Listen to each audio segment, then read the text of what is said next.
하나님 말씀 함께 나눕니다. 시편 34편 19절로 20절 말씀 함께 말씀을 읽습니다. 시작. 의인은 고난이 많으나 여호와께서 그의 모든 고난에서 건지시는도다. 그의 모든 뼈를 보호하시며 그 중에서 하나도 꺾이지 아니하는도다. 시편 34편 19절로 20절 말씀. 아멘. 이번 주도 이 말씀 그대로 되기를 소망합니다. 아멘. 하나님 말씀 열왕기상 3장 4절로 10절입니다. 열왕기상 3장 4절로 10절 말씀, 구약성경 514면입니다.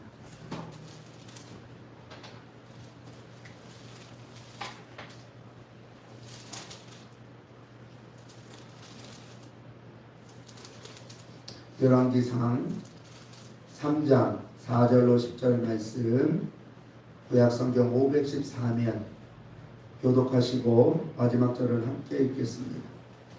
이에 왕이 제사하러 기브온으로 가니 거기는 산당이 큼이라. 솔로몬이 그 제단에 1천 번제를 드렸더니 기브온에서 밤에 여호와께서 솔로몬의 꿈에 나타나시니라. 하나님이 이르시되 내가 네게 무엇을 주고 너는 구하라. 솔로몬이 이르되 주의 종 내 아버지 다윗이 성실과 공의와 정직한 마음으로 주와 함께 주 앞에서 행함으로 주께서 그에게 큰 은혜를 베푸셨고 주께서 또 그를 위하여 이 큰 은혜를 항상 주사 오늘과 같이 그의 자리에 앉을 아들을 그에게 주셨나이다. 나의 하나님 여호와여, 주께서 종으로 종의 아버지 다윗을 대신하여 왕이 되게 하셨사오나 종은 나는 아니라 실할 줄을 알지 않는다. 주께서 택하신 백성 가운데 있나이다. 그들은 큰 백성이라 수요가 많아서 셀 수도 없고 기록할 수도 없사오니 누가 주의 이 많은 백성을 전할 수 있사오니까 듣는 마음을 종에게 주사 주의 백성을 재판하며 선악을 멸하게 하옵소서. 솔로몬이 이것을 구하매 그 말씀이 주의 마음에 들리라. 아멘. 삶은 참 복잡하고 다양한 것 같지만 생각해보면 사실 수많은 선택과 그 선택의 결과의 연속입니다. 그런데 무서운 말이 있지요. 엎드러진 물은 주워 담을 수 없다. 그만큼 우리 선택의 책임이 막중하다는 뜻입니다. 그런 의미에서 우리가 더 나은 선택을 하기 위해서 우리가 좀 더 신중해야 되고 좀 더 분별력도 있어야 되고 지혜롭게 판단하고 행해야 되는 줄로 믿습니다. 그럼 어떻게 하는 것이 지혜로운 모습일까요? 오늘 본문에 솔로몬을 통해서 우리 그리스도인들에게 필요한 지혜의 본질을 한번 나누고자 합니다. 오늘 솔로몬의 별명은 지혜의 왕입니다. 동의하십니까? 솔로몬은 지혜의 왕 맞습니까? 맞아요. 성경에 그렇게 되어 있으니까. 그의 삶도 실제로 그런 면이 있으니까. 그런데요, 좀 안타까운 면이 있어요. 성경을 보면 안타깝지만 이 솔로몬의 지혜는 기복이 좀 있습니다. 좋았던 때가 있고 나빴던 때가 있어요. 근데 그 극과 극이 너무 심합니다. 오늘 본문을 포함한 열왕기상 10장까지의 통치 초기에는 진짜 지혜로운 왕이었습니다. 그의 지혜로움을 성경은 어떻게 표현하고 있냐면 열왕기상 10장 21절로 23절, 25절에 보면 이 다윗이 지혜롭고 재산 많은 것이 모든 왕보다 크다고 했어요. 그리고 온 세상의 사람들이 해마다 그에게 예물을 들고 찾아와서 그의 얼굴을 보고 지혜를 구했다고 했습니다. 그러다 보니까 예루살렘에 은이 돌같이 흔했대요. 그리고 백향목, 그게 굉장히 귀한 나무거든요. 그 귀한 나무가 평지의 뽕나무처럼 많았대. 얼마나 풍요롭고 얼마나 안정되어진 모습인지. 이게 솔로몬이 다스리던 초기의 모습입니다. 여기에서 예물이라고 번역된 원어는 곡식으로 드리는 소재를 뜻하는 말이에요. 그 단어인데 그 안에는 어떤 존경과 복종의 마음을 담아서 자발적으로 가져온 선물이라는 뜻이 있습니다. 그런데요, 중요한 것은 이게 일시적인 것이 아니라 해마다 예물을 가져왔다고 성경에 기록되어 있어요. 즉 그냥 한번 선물 주고 끝난 게 아니고 신하같이 낮은 위치에 있는 사람이 왕같이 높은 위치에 있는 사람에게 이게 정기적으로 세금을 바치는 거예요. 상납금이죠. 옛날로 말하면 지금 공물을 바치고 있는 거예요. 당신과 우리는 주와 종의 관계입니다. 당신이 우리보다 훨씬 더 뛰어납니다. 우리를 다스려 주세요. 가르쳐 주세요. 이런 관계 안에 있는 거예요. 그럼 몇 나라가 과연 이랬을까? 성경에 기록된 것만 해도 가장 유명한 사람이 여왕이 직접 찾아왔던 시바의 여왕이라고 하죠. 시바라는 나라가 있었고, 금으로 유명했던 오빌이라는 나라가 있었고, 그 외에도 두로, 아라비아의 모든 민족, 그리고 고관들이 다윗에게 이렇게 이 솔로몬에게 매년 공물을 들고 찾아와서 제발 좀 우리를 가르쳐 주세요. 그렇게 애원했다는 거예요. 참 대단한 사람이죠. 그런데 사실 이 솔로몬이 다스리는 물리적인 크기는 그렇게 크지 않았거든요. 그런데 보이지 않는 그의 지혜가 끼치는 영향력이 이 물리적인 면적보다 훨씬 더 큰 영향력을 가지고 있었다는 거예요. 그럼 그 이유가 뭘까요? 그 사람들이 뭐가 아쉬워서 그랬을까요? 10장 24절에 보면 온 세상 사람들이 하나님이 솔로몬의 마음에 주신 지혜를 들었다고 했어요. 실제로는 솔로몬의 얼굴을 보러 왔다고 했지만 사실은 그 속에 담겨져 있는 하나님의 지혜를 들으러 온 거예요. 세상 사람들도 이미 다 알았다는 거예요. 솔로몬의 어떤 형통이나 지혜나 이런 권형들이 그가 노력해서 이룬 성과가 아니라 지혜이신 하나님이 그와 함께 하신 결과였다는 사실을 이미 온 세상 사람들도 다 알고 있었다는 거예요. 그 정도로 지혜롭고 그 정도로 형통한 사람이었습니다. 그런데요,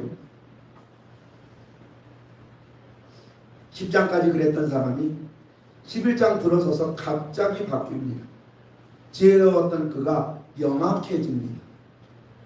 지혜로움과 영악함이 같은 건가요? 차이가 있는 건가요? 차이가 있나요? 둘 다 괜찮은 거예요. 똑똑한 거예요. 그런데 지혜로움이 뭔가 좀 순한 맛이라면 영악함은 나쁜 맛이, 매운 맛이. 뭔가 좀 결과도 다르고 뭔가 좀 깨름직하고 뭐 이런 느낌이잖아요.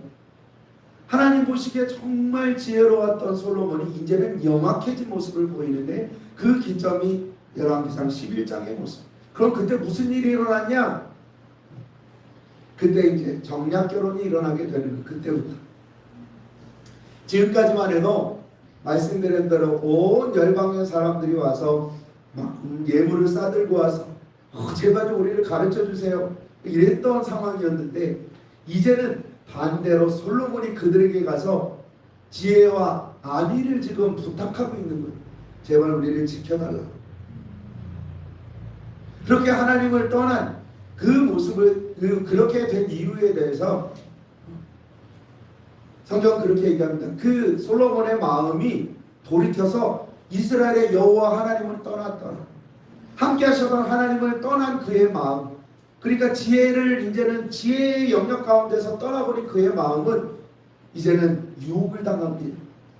아주 영악한 그 유혹에 이끌려서 그는 아주 좋게 보이는 정략 결혼을 선택하지. 그리고 그 선택은 최악의 선택이었어요.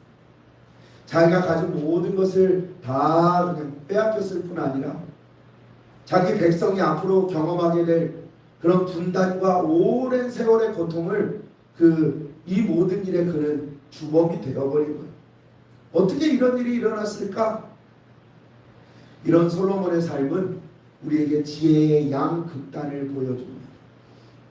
고린도전서 2장에 보면 인생 앞에 하나님이 베푸시는 지혜에 대해서 나와 있어요. 우리 인생 앞에는 하나님이 베푸시는 선한 지혜와 영악함으로 대표되는 세상 지혜, 크게 두 가지 종류의 지혜가 있는데요. 이 지혜들의 공통점은 앞으로 나아가게 한다는 거예요. 그러면 똑같이 앞으로 나아가게 하는데 도대체 뭐가 문제입니까? 문제가 되는 이유는 앞으로 나아가게 하는데 방향이 다르다는 거예요. 그래서 하나님께 속한 선한 지혜는 연약한 우리를 성장하게 하고요. 하나님의 품으로 우리를 자꾸 이끌어갑니다. 그래서 연약한 우리에게는 둘도 없는 복이에요. 그런데 세상 지혜는 이 솔로몬이 보여주고 있잖아요. 타락한 솔로몬이 보여주고 있듯이 점점 자기 인간의 마음을 완악하고 강팍하게 만듭니다. 교만하게 만듭니다. 그래서 자기가 지금 어디로 가는지도 방향 감각도 잃어버린 채 계속 끌려가다가 결국은 절망과 패망에 이르게 되는 거예요. 사망에 이르게 되는 거예요. 그래서 영악함 같은 세상의 지혜는 우리에게 있어서 최악의 선택입니다. 그러면 하나님의 선한 지혜와 세상의 영악한 지혜 어떤 것이 우리에게 유익할까요? 당연히 우리를 성장하게 하고 하나님의 품으로 이끌어가는 하나님께 속한 선한 지혜가 우리 안에 정말로 유익한 줄로 믿어요. 같은 방향을 가더라도 똑같이 앞으로 나가더라도 엉뚱한 방향으로 나아가면 안 되는 거예요. 방향 감각을 잃어버리면 안 되는 거예요. 늘 우리의 모든 발걸음을 아시고 가장 선한 길로 인도하시는 하나님을 의지하세요. 하나님만 바라보고 그 선한 지혜 안에 가는 모습이 오늘 본문에 우리가 9절에 읽은 대로 듣는 마음, 판단하고 보는 마음, 그것을 뛰어넘어서 하나님의 음성에 귀를 기울이고 듣는 마음, 그것이 하나님에게 속한 선한 지혜 안에 머무는 비결인 거예요. 한편 이 두 가지 지혜의 가장 큰 차이점은 목적이에요. 오늘 3장 9절에 보면 기브온에서 1000번제를 드린 솔로몬에게 하나님이 밤에 임재하시죠. 그때 솔로몬이 너 도대체 뭘 원하느냐, 내가 줄게 한번 말해봐 그랬더니 솔로몬은 누가 주의 이 많은 백성들을 능히 재판할 수 있겠습니까? 듣는 마음을 종에게 주사 주의 백성들을 재판해서 옳고 그름을 선악을 분별할 수 있게 해주세요. 하나님께 겸손하게 지혜를 구하는 거예요. 그리고 하나님은요, 그렇게 구한 지혜뿐 아니라 구하지도 않은 부귀와 장수의 복까지 허락해 주셨잖아요. 성경에 그 이유, 오늘 본문은 그 이유를 그렇게 설명합니다. 그의 말이 주의 마음에 들었다는 것. 오늘 지혜를 구하는 이 솔로몬의 의도가 자기를 위한 게 아니에요. 맡겨주신 이 백성들을 내가 어떻게 다스려야 되겠습니까? 저는 작은 아이입니다. 물론 청년이지요. 경험이 많지 않은 사람이지요. 그런데 우리 청년 때 그랬나요? 내가 적다고 인정했나요? 아니 나 클만큼 컸다고, 알만큼 안다고, 나 충분히 할 수 있다고 우리 맨날 그러고 살았잖아요. 그런데 이 솔로몬은 왕이 되었음에도 불구하고 나는 작은 아이입니다. 아무것도 할 줄 모르는 아이입니다. 제가 그런데 어떻게 이 많은 백성들을 돌아보겠습니까? 숫자도 셀 수 없다고 그랬는데 진짜 숫자 셀 수 없을까요? 다 셀 수 있어요. 근데 그만큼 이 백성은 하나님의 것입니다. 인정합니다. 주권이 내게 있는 게 아니고 하나님의 백성인데 나는 잠깐 맡았을 뿐인데 이 백성을 도대체 어떻게 다스려야 됩니까? 그 중에 가장 중요한 일이 재판인데 나는 재판할 지혜도 능력도 경험도 없습니다. 그러니 하나님 제게 듣는 마음을 주세요. 듣는 마음을 주시면 제가 하나님 앞에 귀를 기울이고 말씀하시는 그대로 하겠습니다. 재판장의 역할을 하겠다는 게 아니고 하나님이 재판장이시면 하시는 말씀을 나는 전하는 사람이 되겠다는 뜻이에요.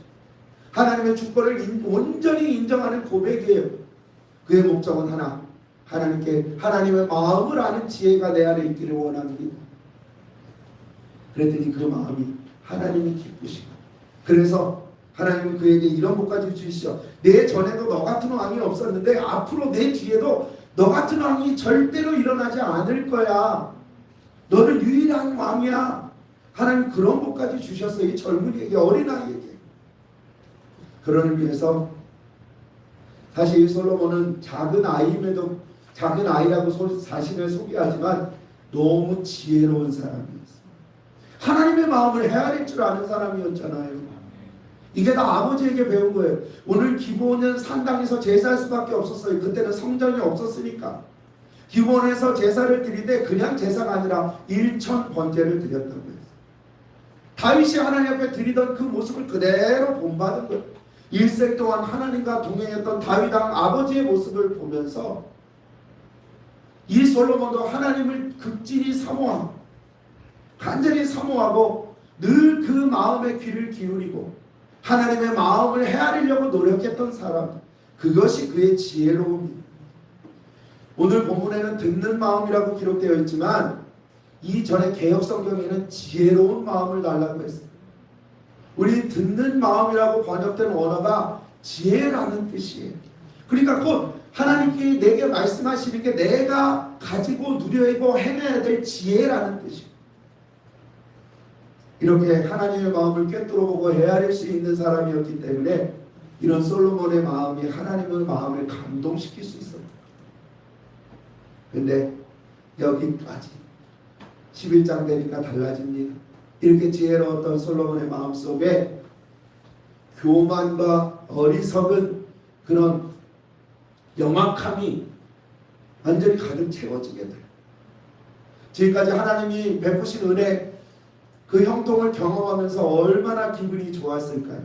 그러면서 마음에 그런 생각 들었겠죠. 나는 절대로 망하지 않는다. 하나님이 날 형통하고 유일무이한 왕이 되게 해준다고 했으니까 무슨 짓을 해도 나는 망하지 않고 반드시 날마다 형통해질 거야. 그런 확신을 가지는 거예요. 근데 여기에 조건이 있죠. 하나님께 듣는 마음이 유지되어질 때에 이 은혜를 누리는 거예요. 하나님이 함께 하실 때 그 은혜를 누리게 되는 복이에요. 근데 이미 그 마음속에 하나님께 듣는 마음, 그 귀를 닫아버리고 하나님을 떠났잖아요. 착각하는 거예요. 이 모든 복만, 결과만 바라보고 있는 거지 복을 주시는 근원이신 하나님을 잊어버리고 있는 거예요. 잘못된 착각 판단으로 자신있게 하나님을 떠났어요. 우리 아이들 그러잖아요. 초등학교 1학년이 학교 몇 번 갔다 오면 엄마 더 이상 나 따라오지 않아도 돼. 나 학교 갈 수 있어. 이제 시윤이가 좀 있으면 그럴 거예요. 엄마 따라오지 마. 나 다 할 수 있어요. 짐도 저희 가방도 내가 낼 거예요. 그 조그만 아이가 뭘 한다고. 솔로몬이 그러면 진짜 작은 아이가 되는 거예요. 그때부터는. 하나님 없이도 나는 될 것 같거든요. 약속이 있으니까 반드시 하나님 약속이 이루어질 것 같거든요. 그러니까 이제는 그 하나님을 자신있게 떠나서 야심차게 발표한 게 정략 결혼이 자꾸 자기의 마음속에 그래야 되겠다는 생각이 드는 거예요. 기껏 한다는 게 하나님의 도우심을 구하는 게 아니고 주위 나라들과 결혼으로 동맹을 해서 서로 거미줄처럼 끈끈하게 맺어지면 설마 사위를 치겠는가? 이것도 자기 자식들을 결혼시킨 게 아니라 자기가 결혼한 거예요. 그러니까 내 장인이 나를 치겠나? 혹은 내 아내 동생이나 형이 나를 치겠나? 그런 마음. 이거는 혈연으로 맺어졌으니까 쳐들어올 일도 없고 우리나라의 안전은 보장된다, 그렇게 생각합니다. 또 한편은 홀로 결혼한 이유가 자기가 중심에 서고 싶은 거예요. 자기가 뭔가 다 자기를 거쳐서 있잖아요. 그 모든 주도권을 자기가 짓고 싶어하는 그런 마음이 있는 거예요. 그래서 그는 이미 정실 부인인 바로의 딸이 있는데도 불구하고 700명의 후궁과 300명의 첩을 뒀다고 했어요. 대단합니다. 1000명. 성경에 1000명이라 기록됐지만 이거는 확실한 숫자가 아니에요. 더 많을 수도 있어요. 그렇게 많은 사람들을 데려다가 정략 결혼을 했는데, 그런데요, 이거는 정말 최악의 선택이었어요. 왜냐하면 목적이 달라졌기 때문에. 만약에 하나님이 그에게 주신 지혜 가운데도 이렇게 해라 하셔서 했다면 이건 복 중에 복이 됐을 거예요. 하나님과는 상관없는 지혜잖아요. 자기의 머릿속에서 나온 지혜잖아요. 그러니까 생각대로 경험 속에서 나온 지혜다 보니까 이건 하나님과 상관없는 것이고, 정반대에 있기 때문에 이것은 그에게 해가 되는 잘못된 선택이었던 거예요. 오늘 이 선택에 대해서 성경은 아주 중요한 단서를 우리에게 줍니다. 우리 열왕기상 11장 1절 한번 읽어볼까요?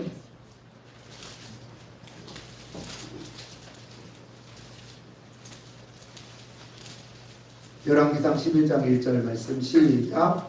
솔로몬 왕이 바로의 딸 레에 이방의 많은 여인을 사랑하였으니 곧 모압과 암몬과 에돔과 시돈과 헷 여인이라. 아멘.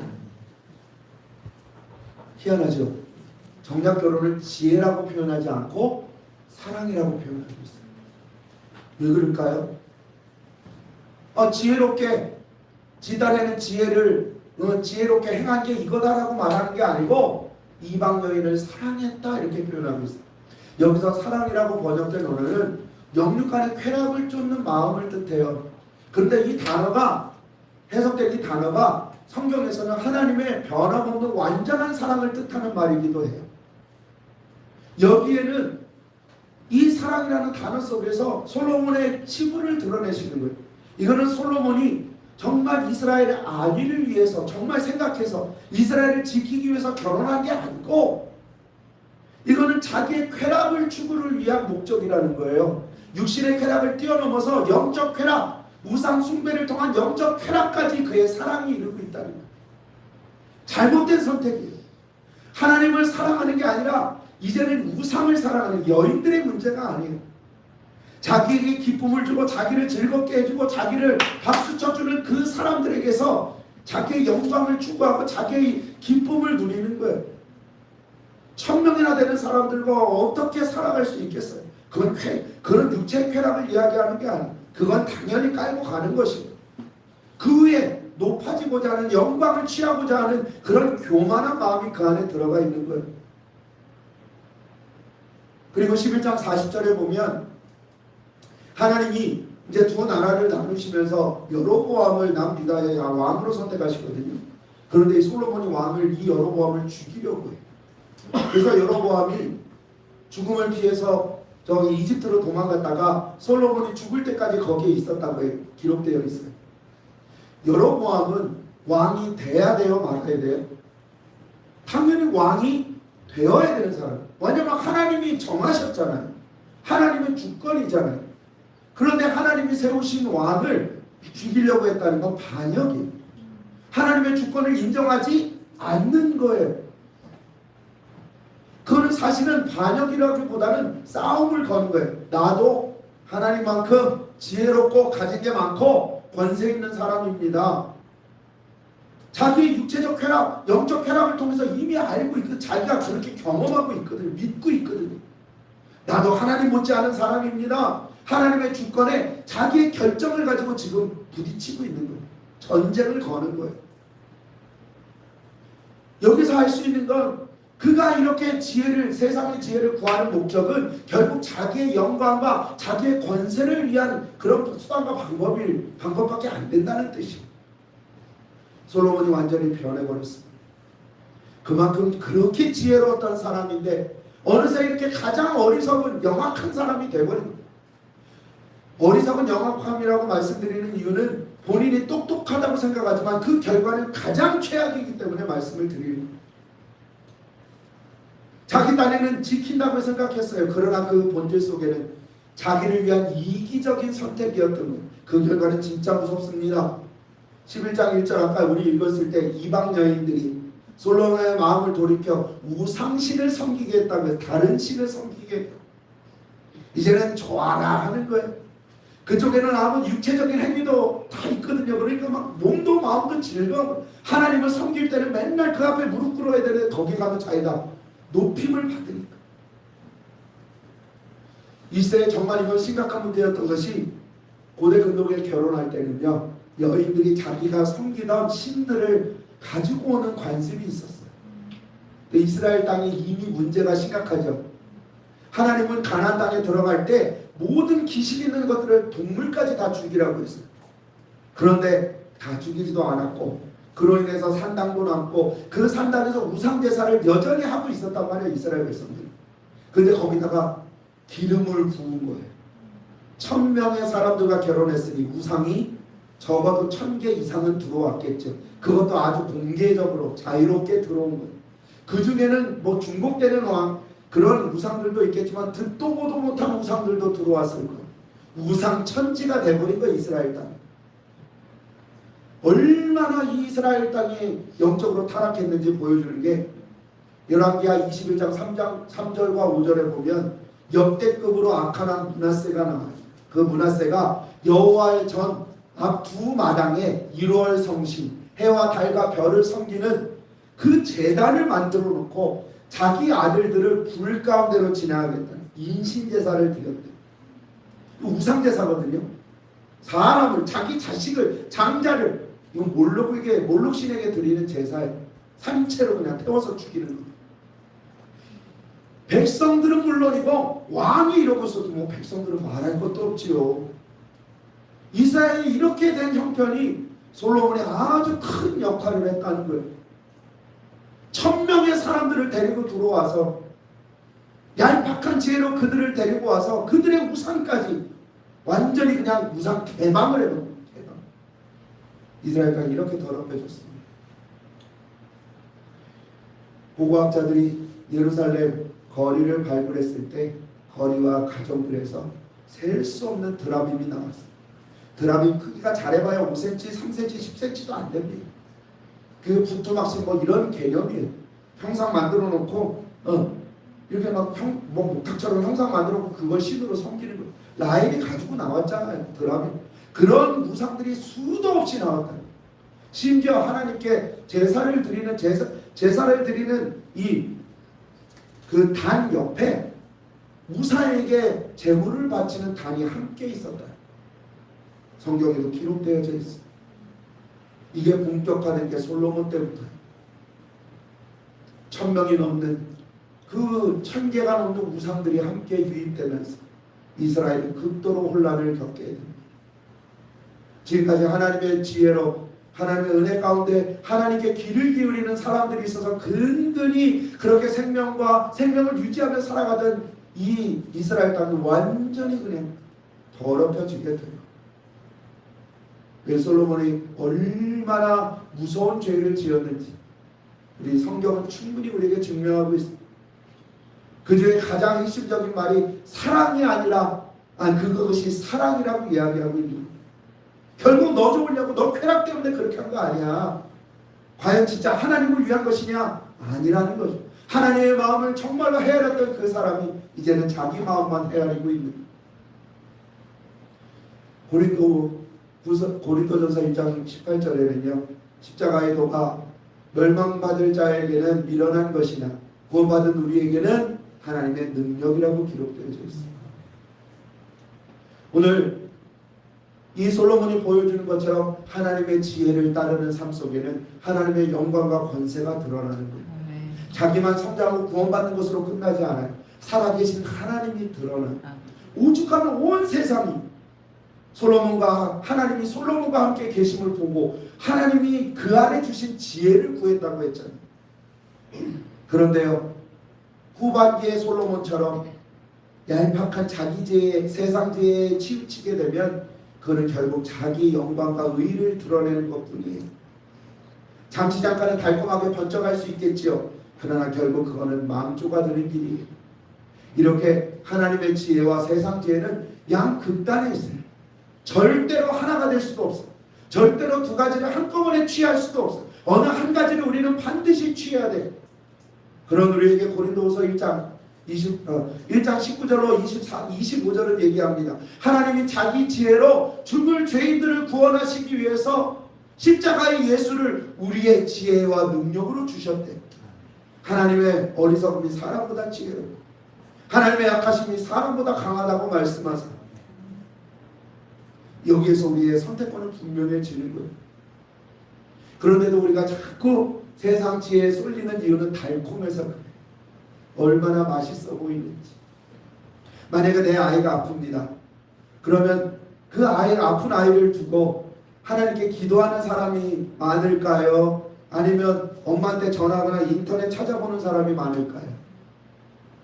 이 시대에는 그 뒤에 사람들이 훨씬 더 많습니다. 어느새 우리도 그런 모습이 있다는 거예요. 사실 제가요, 예배 처음 시작할 때 좀 이상한 거 느끼신 분들 없으세요? 딸꾹질을 하는 거예요. 찬양하는데 여기 앉아서부터 딸꾹질이 나가지고 힘든 거예요. 막 이러면서 찬양을 하는데 막 이걸 막을 수도 없고 계속 물을 먹고, 제가 아는 거예요. 딸꾹질을 없애려면 물을 먹어야 된다는 걸 알고 있잖아요. 계속 먹어. 이거 막 두 잔을 마셨어요. 안 돼. 하나님 어떻게 해요? 기도하다가 꺽꺽하면 다 웃을 텐데 말씀 전하다 꺽꺽하면 주여. 그래서 그 짧은 시간에 하나님께 기도해서, 하나님 이건 하나님의 영광을 위한 일이에요. 복음을 전하는 일인데 하나님 아무 문제 없게 해주세요. 그 순간 딸꾹질이 싹 그치네요. 이거는요, 제가 얘기 안 하려고 나가는 거예요. 하나님의 속한 지혜는 이렇게 역사하세요. 하나님의 영광을 위한 일이라면 하나님은 버선발로 뛰어나오시는 분이에요. 하나님 그렇게 역사하시는 분이에요. 우리가 왜 어려운 일이 있을 때 하나님 앞에 무릎 꿇지 않나요?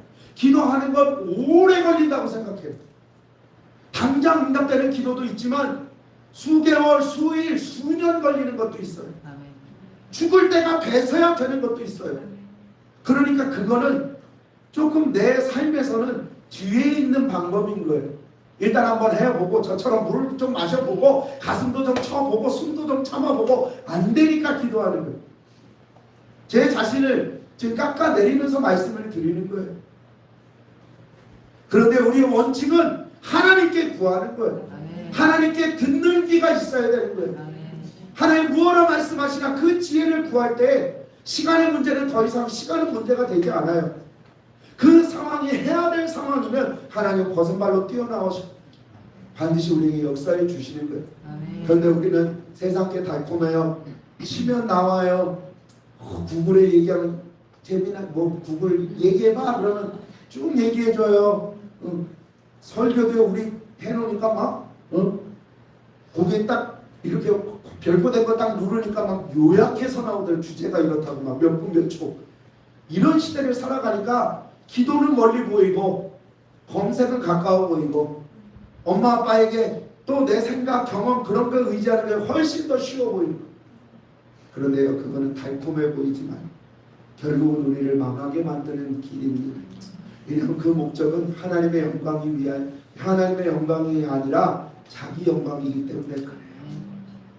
자기의 쾌락을 취하는 일이기 때문에 그래요. 물론 세상 지혜가 다 나쁘다는 건 아니에요. 우리에게 유익함도 있어요. 그러나 그게 전부가 아니라는 말씀을 드리는 거예요. 세상의 지혜는 정말 많습니다. 그러나 진리는 하나뿐인 줄로 믿습니다.